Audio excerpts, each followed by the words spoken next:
Welcome to People Who Perform, the Real Estate Careers Podcast.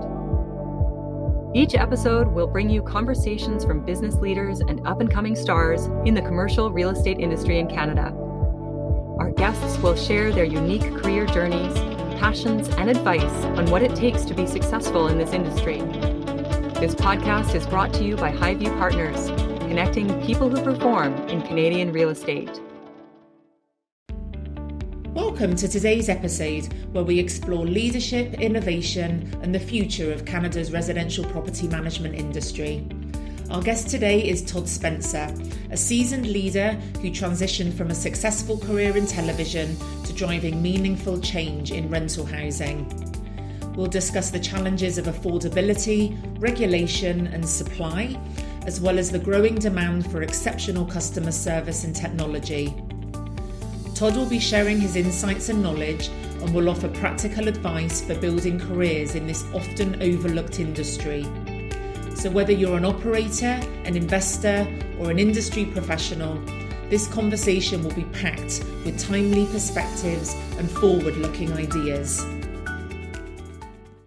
All right then, Todd, so let's dive in and start by discussing your journey. So often leaders in residential property management come from diverse backgrounds, and I know that your story is no exception. So what inspired your move from a career in television to the residential property management industry, and what continues to drive your passion for this work today? Thank you. It's a great question. And it really wasn't an inspiration of my own, Nicola. It was that I was fired from the media industry. I'm very proud of the story that went along with that and my role in that. Because I know I did the right thing and I know I was truthful through every part of it, but sometimes it happens. And one of the things that you learn, and a lot of people called me and mentors called me and said, welcome to the club, people get fired. And it happens. What that triggered was a relationship that I had with a search firm at the time who knew me as someone who loved to implement change and loved to work with new technology to support that change. And she called me and she said, listen, I have a really interesting career pivot for you. I know you're not feeling good about getting fired right now, but you should consider this. This was 2015. And I met with a person who became my boss. Her name is Anne Morash at GWLRA. And she was really, really interested in bringing in somebody from outside of the industry. And what that means that in 2015, the industry was still locked into a lot of kind of legacy processes. And frankly, the notion of rental living was still very stigmatized in Canada. And her, along with Paul Finkbeiner, who was the president of GWLRA at the time, super smart people, super good people who really were thinking ahead that we are on the cusp of what I like to call a rental renaissance. And they were absolutely right. We now see today in 2025 the growth of purpose-built. So I lucked into it. It wasn't necessarily an inspiration of my own. Now, having gone through that, I wish I had started earlier in this industry because I absolutely love it. I'm a people person. At the end of the day, purpose-built rental, residential property management is about people. It's about people's homes, and it's super personal. And there was an opportunity in 2015 to sort of modernize and what I call destigmatize rental.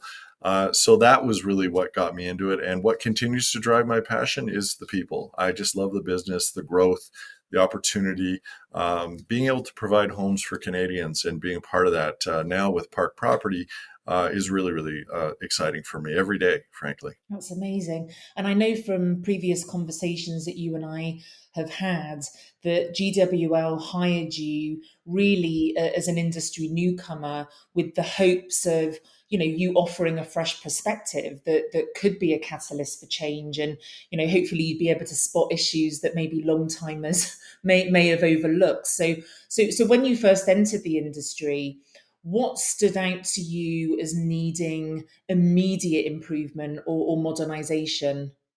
Yeah, really good question. I think, having lived abroad, I saw and learned that renting in the rest of the world is not a stigmatized activity. I lived in Hong Kong for a long time, and everybody I knew rented, and nobody asked how that's, are you okay because you don't own a home? And people live in Paris and in London and in Tokyo, in Mumbai, and they rent. And it's not a stigmatized activity. It's a normal part of the ecosystem. So one of my first observations was that we needed to change the way we think about rental. We did some trips to the U.S. with the support of Paul and Anne. And in the US, it's not a stigmatized activity. People rent easily and move from city to city. So, one of my first observations was that we needed to bring dignity to the rental experience, both for our employees and for our residents. We needed to stop treating our residents like, well, they're just here renting because they can't afford a home. It might actually be a choice for them and a good choice. And we needed to stop treating our employees like, well, this is kind of an industry or a job of last resort, or a place where you're working in between things. It's not. It's a great career. So really, upping the narrative around the industry was the first real observation, and bringing dignity to it. And there's a business case for this, Nicola, which is the more people are interested in renting, the better it is for the business.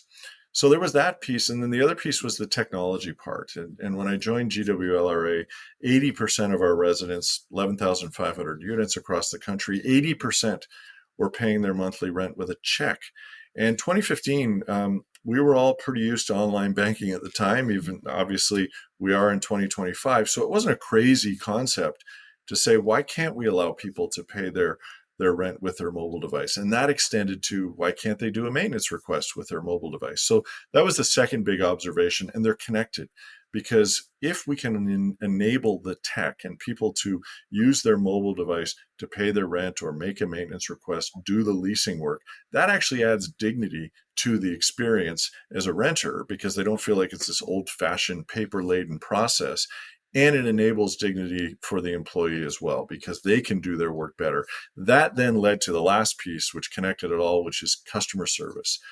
Is the industry really needed to begin to focus on customer service. And we would make room for that by actually bringing in the technology to support it. Yeah, it's fantastic. I mean, going back to what you were saying about the stigma. I mean, I've got friends living in Europe, Germany, Austria, Switzerland, and there is no stigma with renting. And even though they have the financial capacity to purchase, I mean, many affluent households deliberately choose to remain in the rental market.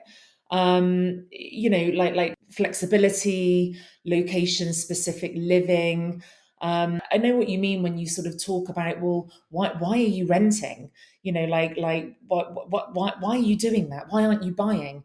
And it's like that they're investing their money into what they deem as far more stable and lucrative investments, because they're saving money Yes. on their rents. And they don't have all the costs, associated with buying a house. So yeah, there is. Absolutely. And people have only now started to, well, the last 10 years started to talk about what is called the true cost of home ownership. We always take the mortgage cost and then we compare that to the rent and we say, well, look, it'd be better. And that's a fair point, but we don't add the new roof and the new furnace, and all of the various things that go into it. And there is real freedom in renting. And that is something that we needed to bring to the industry. The other piece was, it in a lot of the rest of the world, renting, there's a lot of nice product to rent. But for a long time in this country, no one was building new purpose-built rentals. So attached to the stigma was, well, the buildings are really old and they don't have very nice amenities. And there's no, the experience isn't very positive. Temperature controls or air conditioning or in-suite laundry. And so I was in a very fortunate position in 2015 where the company was backing it up with what was happening in the industry, which was starting to, like I call it, the second rental renaissance. The first was lots of high rises went up in the 60s and 70s, and then it stopped. Every high rise was then a condo, a home in the air for sale. We are now starting to see record numbers of purpose-built rental coming onto the market. And so it's new. And people are actually adding the types of amenities that I think are important to help destigmatize the rental experience. So I think we're on the way there. But there is going to still, this stigma that we have that is attached to rental is a 60-year-old stigma that frankly comes from banks really wanting us to have mortgages and driving us towards the ownership model. Whereas, as I said, the rest of the world is it's not a stigmatized activity. Now, part of the great thing, the wonderful thing about this country is people come from everywhere. So people are bringing their destigmatized approach to rental here, which is also helping change it, where they don't see an issue with it. And we do see a more movable workforce where people don't want to necessarily invest in a home and stay there for 50 or 60 years. They want a great rental experience for a period of time. So it's changing, it's happening. And that's why I feel super lucky to be in the industry, because this change was happening at the time. And frankly, that relates to your first question, which is why I got hired, is it was safe to hire somebody who knew nothing about the industry because it was about to change significantly. And to get to be part of that has been a real privilege in my life. And some of these purpose-built luxury rentals, I mean, they are really magnificent, aren't they, in terms of amenities? Yes. Um, and I think, in several European countries, home ownership isn't as deeply tied to sort of personal success or social status, as it is here. So now all of a sudden, people are very proud of these rental buildings that they're living in, because it's almost like condo living for renters. And it's like, wow, we have gaming rooms and we have pools and we have, facilities to wash our dogs and for the dogs to run around, and in-suite laundry, and it's just a much better experience, isn't it? And people are excited about that. It absolutely is. And what's great about it too is that, as you just said, there's real pride now associated with living in these products. And that's incumbent on us as owners and developers and operators to create great experiences. And that goes back to what I was talking about earlier, which is the customer service side. Is anyone can build a pool or a really nice gym. Anyone can do that. The difference is going to be, how do we treat our residents? And that goes back to customer service, and that goes back to the dignity piece again. Is let's make people feel great and special about living in these new rental buildings. And so that's why I think, for many years ahead, I think purpose built is a great place to be. The other piece to it as well is that we're starting to help people understand the difference between purpose-built, professionally managed, and secondary condo market rentals. And obviously, they all have a role to play, and I'm not going to dismiss any of them. But purpose-built is special because we are actually thinking about you 24/7. We're actually, our job is to create a great customer service experience for you. If there's a problem with an appliance, we will get that fixed or replaced almost immediately. So there's a difference in the approach. And I think that's something that is happening increasingly in Canada as well, an awareness that, the notion of purpose built is critically important as well to help to destigmatize the rental activity. Absolutely. Now, it's clear that obviously property management isn't, just about collecting rent. I mean, we're navigating a maze of economic pressures and operational complexity, regulatory hurdles. So, Yeah. in that sense, what do you see as the biggest challenges facing the residential property management industry today? It's a really good question. And it's a different answer 12 months ago than it is today. And I think that it's a very competitive market all of a sudden. We know that in May of 2025, it's a renter's market. And there's some advantages to that. It forces everybody to up their game and be better and do better at customer service and the leasing experience. And then once people are in, our response to maintenance requests, renters have choice now. And so we need to be better as it relates to interest rates and economic uncertainty. That's certainly affecting affordability. But we do have rent controls in place, government imposed rent controls. So those are there. I think as it relates to that, though, it is still when there is a resident who is disruptive to other residents, it can be difficult for us to move those people along. So there's still a backlog. But I like to say that that's not a major issue in our industry. 99% of our residents are exceptional people trying to live their lives, but there's still an issue there. And then I think the other piece on the development side is we just need to be able to build faster, quicker, quality product. We can't give up the quality control, but it is still very punishing and difficult to be a property manager and an owner. And my view is governments historically in our world and in our society don't usually build great homes. It's a partnership. And I think that governments need to make sure they enable the people who know how to build really, really nice, safe, well-situated homes to continue to do that, not in a completely unfettered way, but certainly loosening regulations would be something that I think our governments need to look at. The other piece on it is we need governments to stop stigmatizing rental. We still hear from our leaders, our politicians, words around everyone should be able to own a home.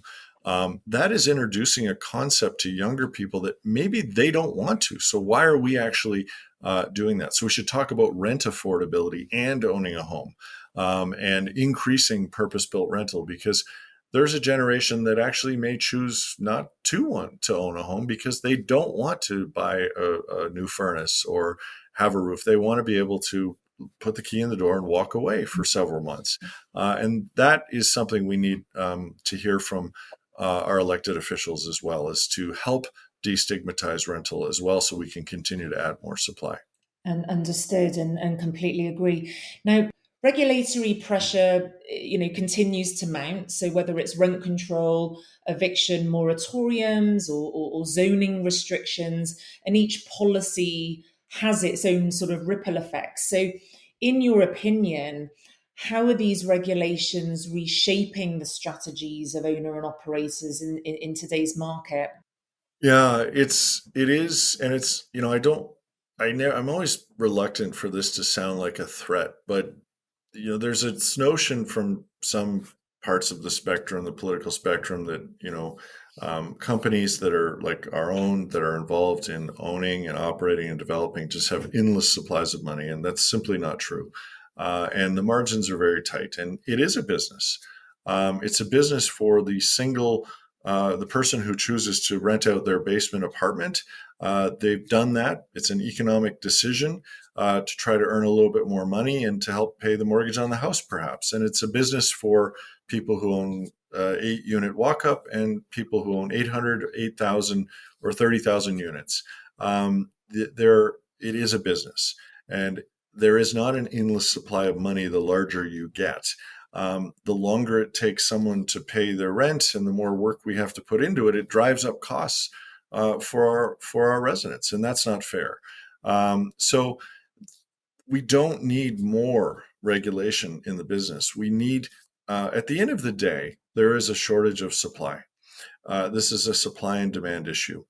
And what everybody who chooses to rent wants to have happen is there to be more supply, because then they truly will control what the price is on that. And I think we're a long way away from there being more supply. We're well short of our targets, and it will be a long, long time, decades, before we get there. But we've got to keep moving forward on that. So we need to make it easier to build. And then when we operate it, we don't need the governments to impose more and more restrictions. I won't mention the particular municipality, but this municipality is currently contemplating a renoviction bylaw, which is completely unnecessary and is a political stunt. It's political theater, because a couple of stories have been in the media about bad landlords who've chosen to so-called, renovate the unit just to evict the current tenant so they can reintroduce the unit at a higher rent. And that is wrong. But there's already regulations in place under the landlord-tenant law in Ontario to limit that. And so a bylaw just is simply not necessary, and it will create more work and more bureaucracy and more red tape. We don't need it. And we need to do as much as we possibly can to reduce it. My point here, Nicola, is that it's not an easy business to manage. We're managing people's homes, which is a 24/7 operation.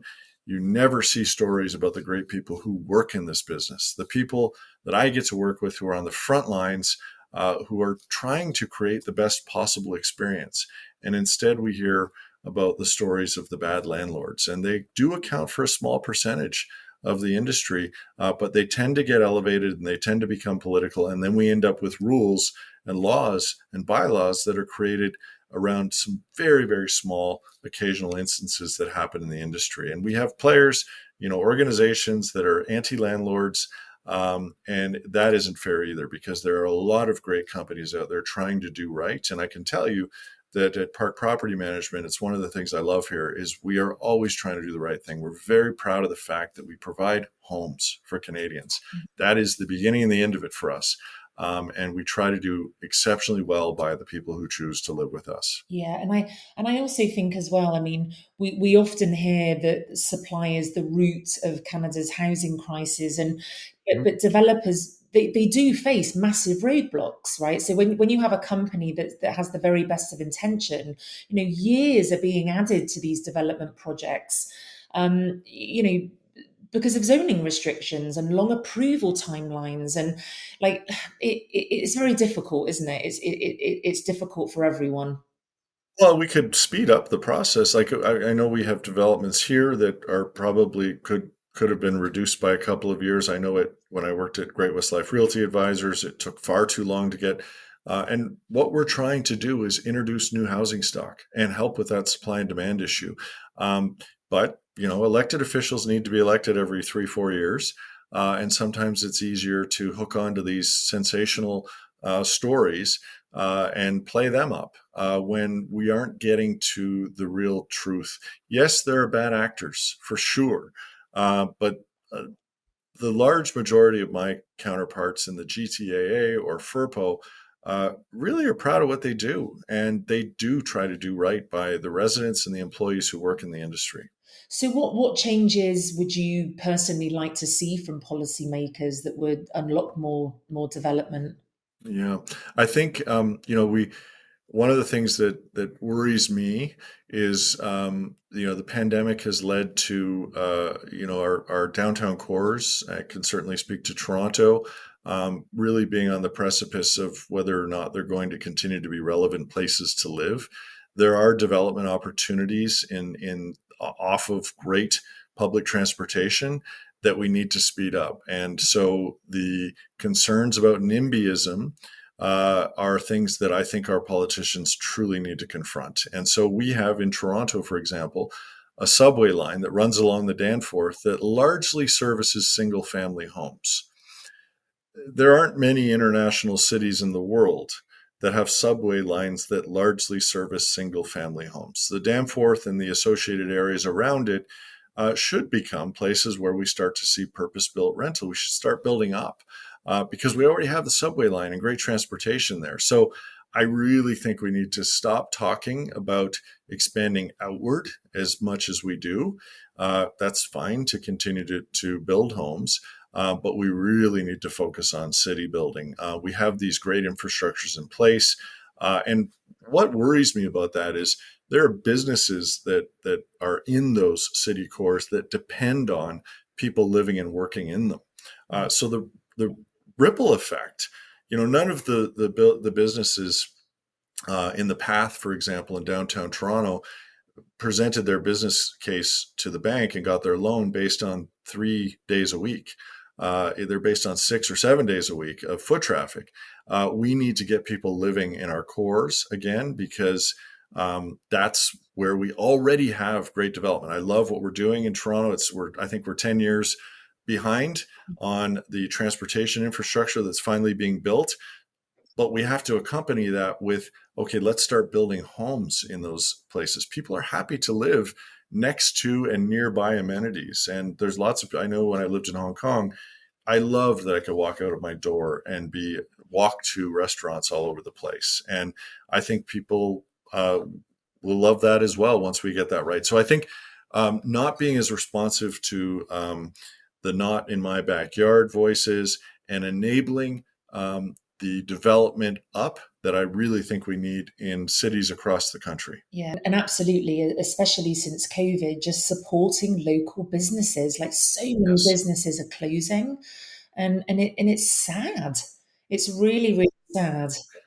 It's very sad, and we should be worried about it. We say to ourselves, well, there's another business that's closed, and we have to ask ourselves why. And we need to start to develop the critical mass in these locations, in cities like Toronto and Vancouver, wherever, that we have to develop the critical mass and build in and not just build out. And we seem to have this tendency to want to continue. And listen, in the GTA in the last 50 years, we have transformed our suburbs significantly, and that's fine. But we now need to really focus on having great cores in places like Mississauga, in Vaughan, in downtown Toronto, that are vibrant places and walkable places to live and eat and enjoy life. And look, part of the solution to our car problem is to add better transportation and get people living in these cores that are really exceptional places to live. Yeah, great points, Todd.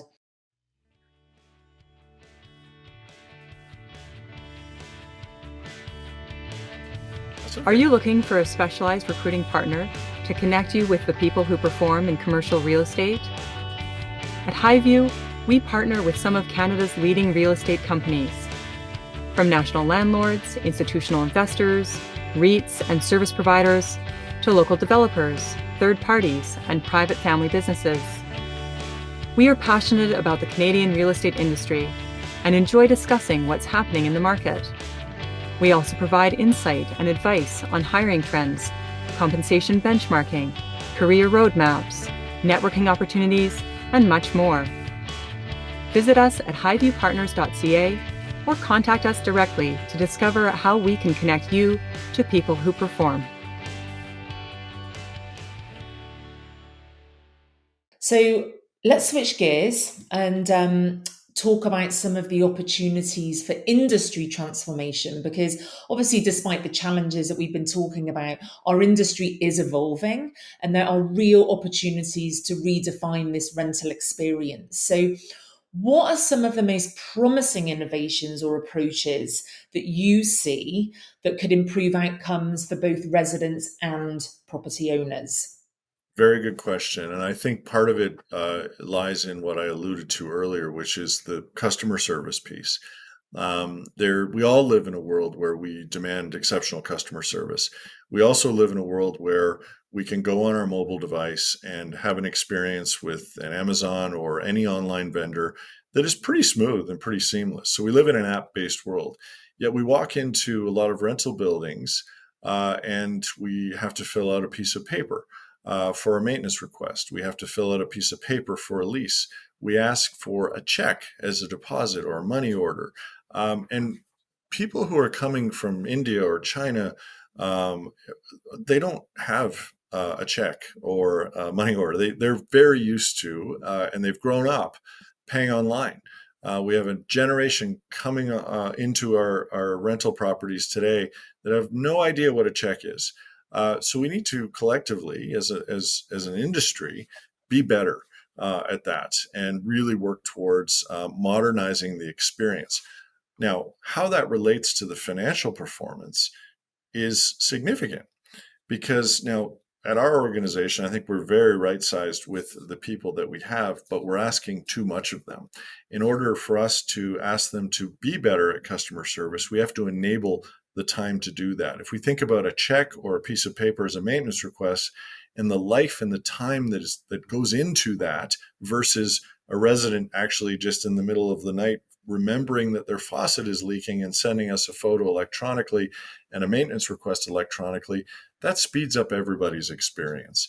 It also enables us to see data and to understand, and again, this relates to the financial performance. Do we keep fixing the same type of faucet and not sharing the data about that particular faucet? If we actually have the data on it, maybe we won't buy the same faucet for our next development. But we can't see that when we actually have things moving around in paper format. So there's a big change required here. One of the challenges I'm facing is that our people are exceptional at customer service. So they will do what the resident requests of them, regardless of how that arrives. And so we need to start empowering our employees to say, you need to advise the resident that it's best for us if they put that in the system. So, for example, going back to the Amazon metaphor, is you don't get to write a check to Amazon and you don't get to order through the mail. You have to use their system. And it's a good experience. And it enables all of their other workflows to come out of that system. We need to start doing the same thing. And that will make room for better customer service and tenant satisfaction. So the other thing, Nicola, that I think we also need to focus on is just building great product. Everybody got very, very excited about modern amenities and super luxury amenities. And that serves a purpose for certain parts of the industry and certain parts of the market. However, the best amenities are buildings that are run really, really well with great customer service, that are really well situated. So you can walk to restaurants and walk to the YMCA. So I really think we need to focus on just building really great experiences and worrying perhaps a little less about the super luxe, because that's not what we need right now. It all matters. All housing matters, and that's important too. But I'm really excited that the industry seems to be pivoting towards just building a really, really terrific rental experience that provides, as I said, a safe home that is well run for residents. Absolutely. It doesn't have to be super fancy. It just needs to be safe, friendly, convenient. So now let's talk about the role of technology in customer service, because obviously, technology is transforming every aspect of property management right now, from, leasing to maintenance to resident engagement. So what role do you see prop tech playing in improving the resident and employee experience? But also, what risks should companies watch out for when they're being adopted? Yeah, it's such an interesting subject right now is prop tech and property technology. And I was, among many people who got very excited about all of the various property tech that's entering into the market. We need to be really, really smart about what we're enabling. And going back to what I just said is it, do we have a safe building? Is it well run? And the prop tech should support those things. We also have to remember that in purpose-built rental, it's different what residents are willing to pay for from the condo space. And we're seeing a lot of prop tech come over from the condo space that doesn't necessarily fit with purpose-built rental. Smart door locks and smart buildings. Again, residents are interested in a good price, in a good location, in a well-run building. They don't care that much if they can open the door with their thumbprint or via a retinal scan. And one of the reasons they don't care about it is that's probably going to cost more money. People are very price sensitive. On the operations end, running, and you asked about kind of what are some of the obstacles and what we should watch out for, is do we want to suddenly have to manage data at everybody's door lock? And where is that data stored? Is it stored overseas? A key and a fob, pretty simple way to manage a building. Once you get into smart door locks, you've got all of these other things you have to worry about, which then adds costs to the rental experience. So the answer to your question is, what should prop tech do? It should improve the rental experience and it should lower costs. It shouldn't increase costs for the owner operator, because increased costs for the owner operator lead to increased costs for the resident. So we should always use that as a lens. And I like to think about, there's really 4 activities that happen in rental. You lease, you do maintenance request, you pay your rent, and you receive communications. I call them the 4 E's, and we should be aiming for electronic leasing, electronic payment of rent, electronic maintenance requests, and electronic communications. If my elevator is out of service, I would like to receive a text message to tell me that. I don't want to arrive home and see a piece of paper stuck on the elevator, then telling me that my elevator is out of service. I might have made a different decision that day. So that's what it should support. It should support lowering costs and improving customer service. We need to be careful with getting too fancy. It's very easy to get drawn into them. The other piece I'll say about prop tech, Nicola, is that anything we can do to become more energy efficient. and use prop tech to support reducing the actual emissions we put out there. And there's a lot of good technology coming along. So a lot of the prop tech is things our residents won't see, and that's a good thing as well. So I was reading the other day that even though adoption of prop tech is growing, fewer than 50% of operators actually report fully leveraging these tools. Do you think that sounds like a reasonable percentage or reflective? I do, and one of the reasons I think that that is reasonable is when there is a supply and demand issue. Unfortunately, a lot of people don't necessarily feel like there's an urgency to improve the customer service experience. I think one of the benefits of being the renters having an advantage right now is it should up everybody's game, and it should force people to actually be better at customer service that is supported by technology. This industry has been operating the way it's been operating for 60 or 70 years. You fill out a piece of paper, you write a check. So there's no burning bridge to make that change. And so I think that some people will come more slowly to it.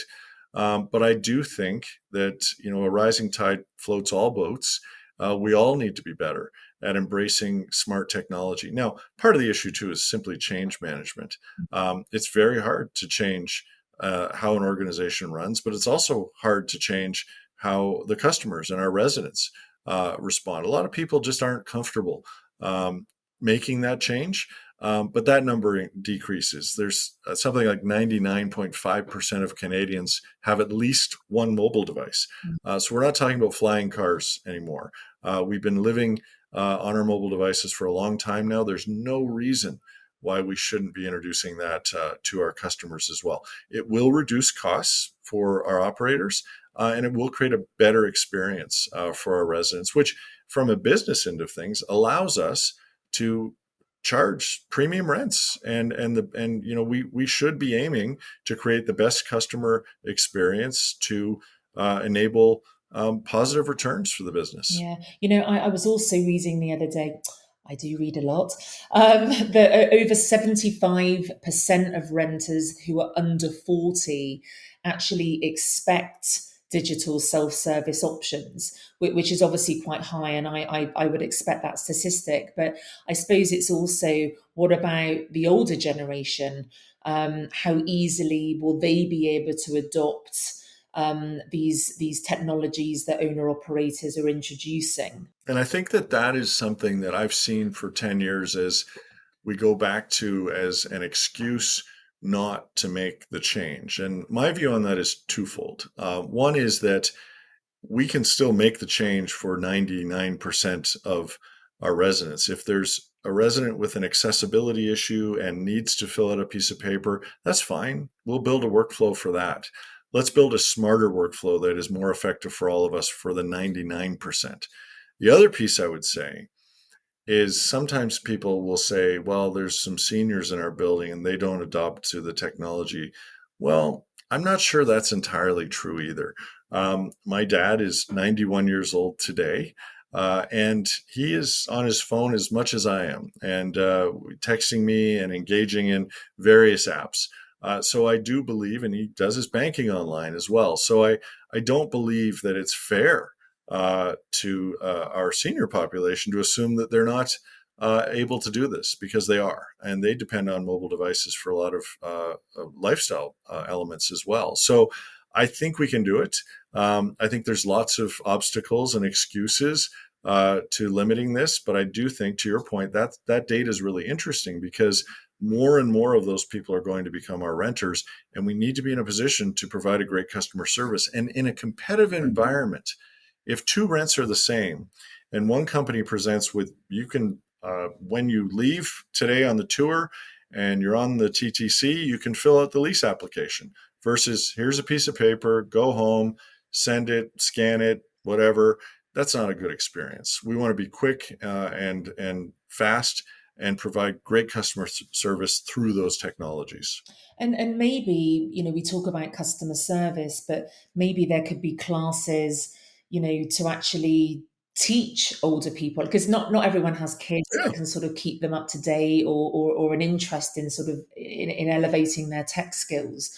So, but then again, I think about, I've tried to sort of teach my mum how to use WhatsApp sort of consistently for the last 4 years.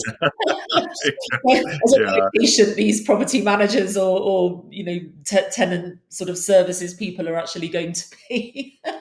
Yeah, and I think the opportunity, I like to say in the change management, the moment in time is when our frontline employees who are so good at customer service and want to really please our residents. And we're very fortunate that, in my experience in this industry as a whole, not just at GWLRA, not just at Park, the people on the front lines have very, very hard jobs and they're amazing at these jobs.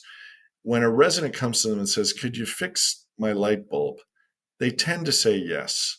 It's very hard for them to say, "You know what, I need you to please put that in the system. Please do that on your phone so we can have that data." And that's the moment of truth. And we're all working on that. We're trying to empower our residents to help make this change, because the change won't happen if we keep working that way.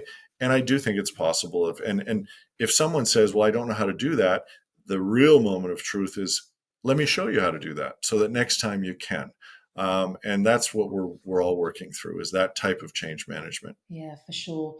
Now, as we talked before about, it's a competitive landscape now, and renters are obviously expecting more, but better amenities, better service, better living experiences. So, Mhm. how how else can rental housing operators differentiate themselves and really stay competitive right now? It's such a critical moment in time. And I think that, we're very proud of the fact that we at Park Property have a very healthy development pipeline. And one of the things I really like about our pipeline is we're building next to and adjacent to legacy towers that are 50 or 60 years old. So one of the biggest challenges in the industry, Nicola, is that we all talk about our new product, but that new product still accounts for, I don't know, 10% or less of the product that is actually out there that was built in the 60s or 70s, or some in the early 80s, but for the most part, the 60s or 70s.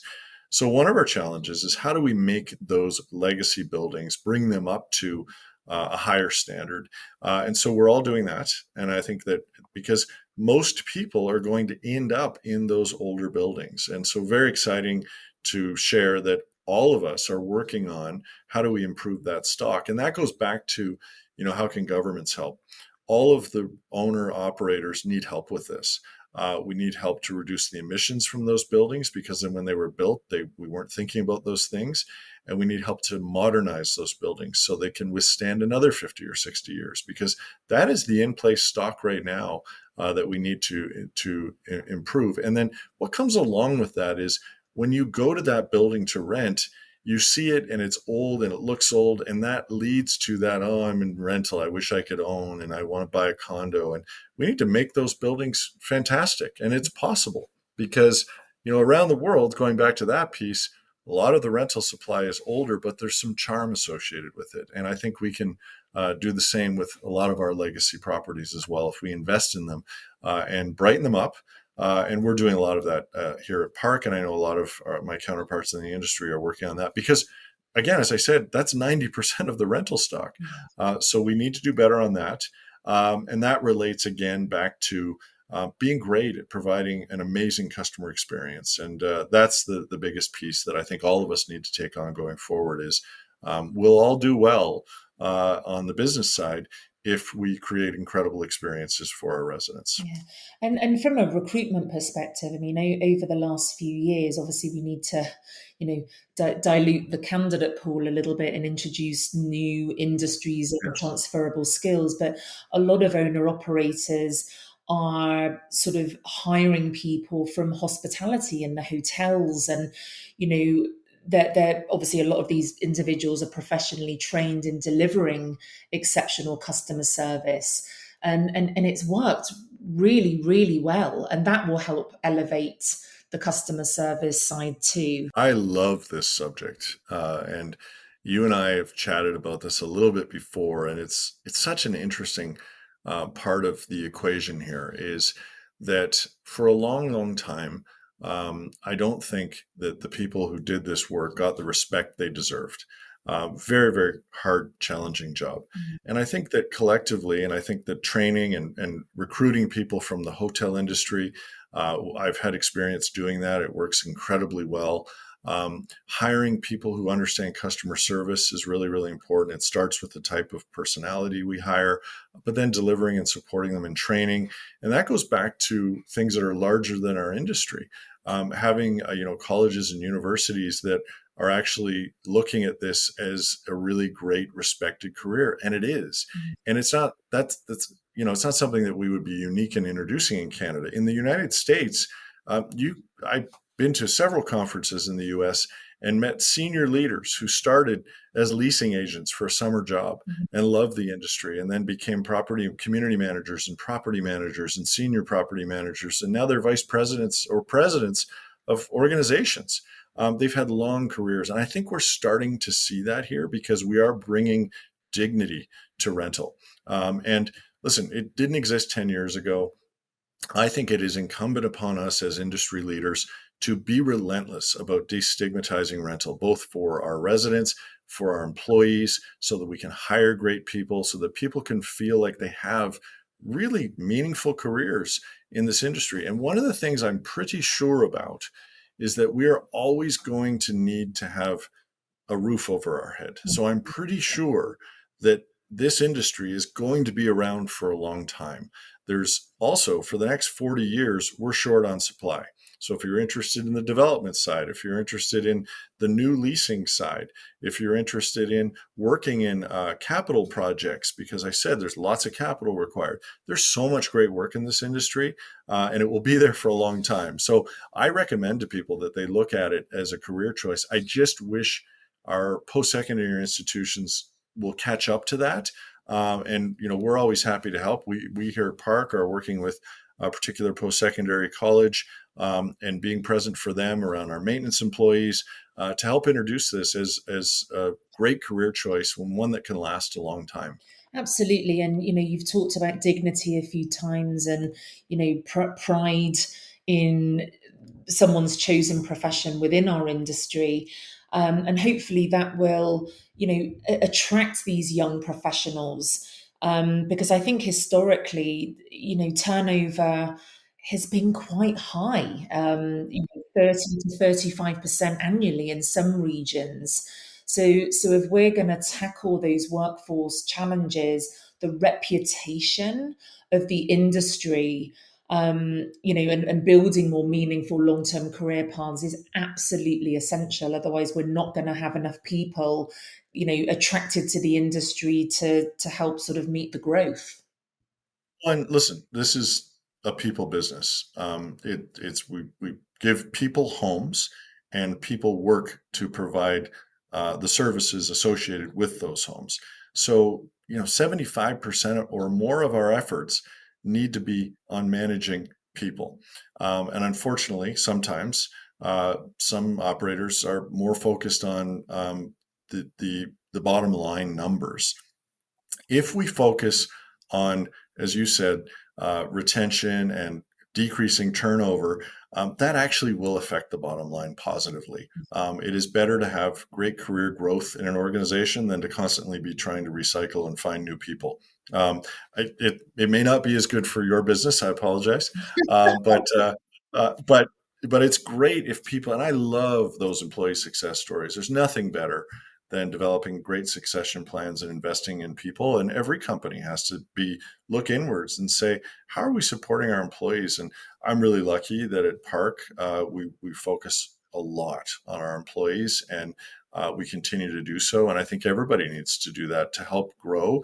That will then lead to the ancillary things where colleges will, start to perhaps offer more property management courses in maintenance or leasing or development or capital work.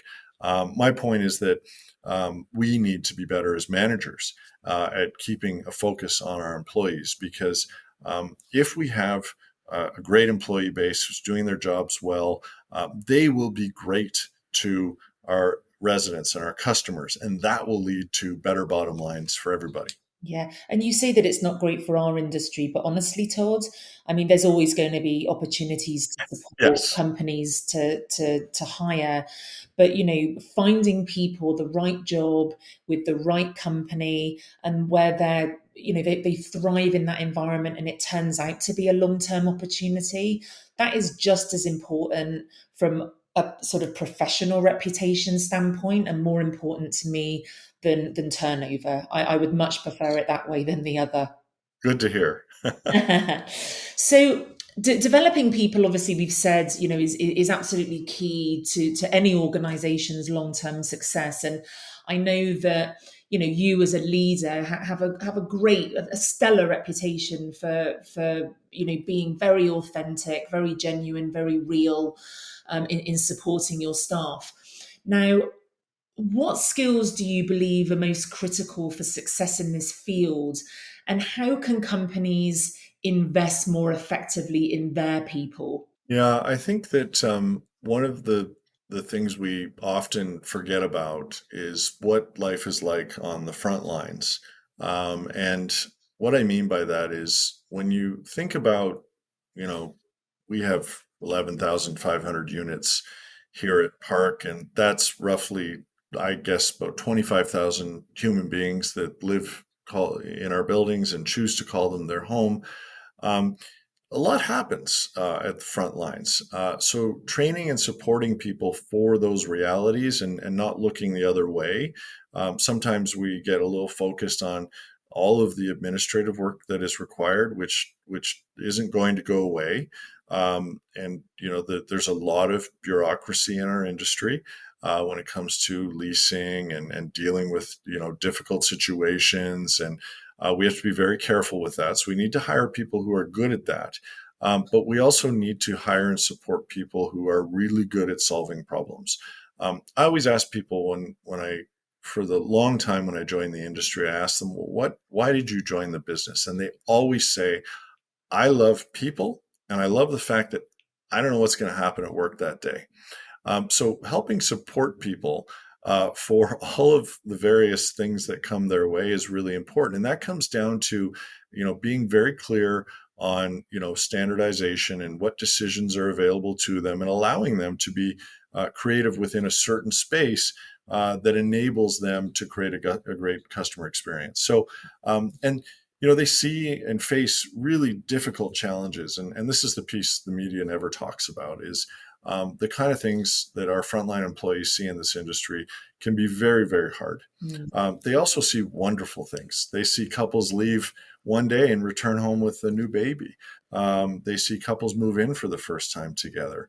They see seniors move in for one of their last homes. These are amazing things, but they also see a lot of difficult things. So being there to support them for all of those types of challenges emotionally, we cannot overlook that, and it often doesn't get talked about. And I always think that if we support people there, everything else will follow, and we'll end up being really good at our jobs and creating great environments. Fantastic. Agreed. So, from our conversation today, I mean, obviously, the rental housing industry's sort of at a bit of a turning point, and facing significant challenges, but also lots and lots of exciting opportunities. So, as we wrap up our conversation today, Todd, what final message would you like to leave with our listeners about the future of renting and residential property management in Canada? We are in what I call Canada's second rental renaissance. The first rental renaissance was in the 60s and 70s when we built all of these wonderful buildings. We're in the second rental renaissance now. And I think we have an opportunity to acknowledge and say out loud that this is a great business and that renting is not something that we should stigmatize and look down upon. That people are going to choose to work in the industry and they're going to choose to rent. My son and daughter may never, ever want to pay for a furnace or a roof. They may choose to rent their entire lives. And we need to feel good about that in order to actually be the kind of grown up communities and world class cities that we really, really want to aim for and strive for in Canada. So I think it's a terrific industry.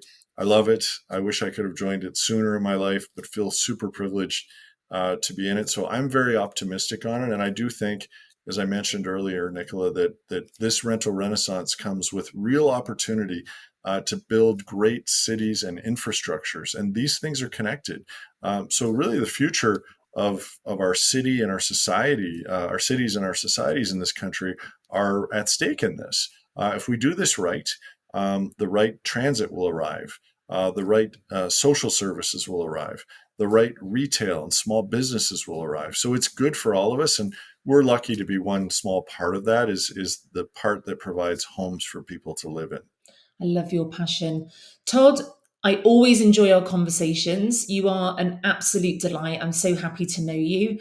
I also know our listeners today will have appreciated your insights and knowledge as well. So thank you so much for joining me. I really appreciate it. Well, I say the same about you, Nicola. I really appreciate our conversations always, and I appreciate the opportunity today. Thank you. Thank you for listening to People Who Perform, the Real Estate Careers podcast brought to you by Highview Partners, a talent search and recruitment firm focused exclusively on Canadian real estate. If your real estate team is looking to find the best next hire, or if you're ready to make the best next move in your career, then reach out to Highview Partners today. Follow us on LinkedIn and visit us at highviewpartners.ca.